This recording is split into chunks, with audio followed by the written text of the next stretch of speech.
ছাত্র জনতার অভ্যুত্থানের পতনের পর শেখ হাসিনা ও তার পরিবারের সদস্যদের নানান গোপন বিষয় সামনে আসছে।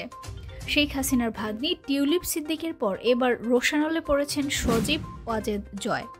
এমনকি তার সংসার ভাঙার খবর এসেছে সামনে।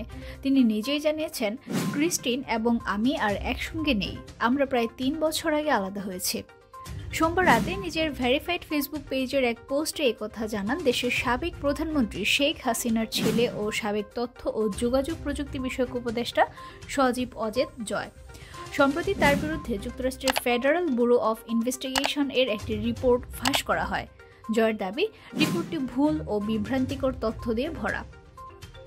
এফবিআইয়ের অসাবধানতা ও বোকামির কারণে রিপোর্টটির মিথ্যা প্রমাণ স্পষ্ট হয়ে উঠেছে।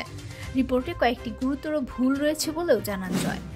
তদন্তে ম্যাসাচুসেটস ও ভার্জিনিয়ায় স্ত্রী ক্রিস্টিন এবং জয়ের ব্যাংক হিসাবে সন্দেহজনক ব্যাংক কার্যক্রমের তথ্য পাওয়া গেছে বলে উল্লেখ করা হয়।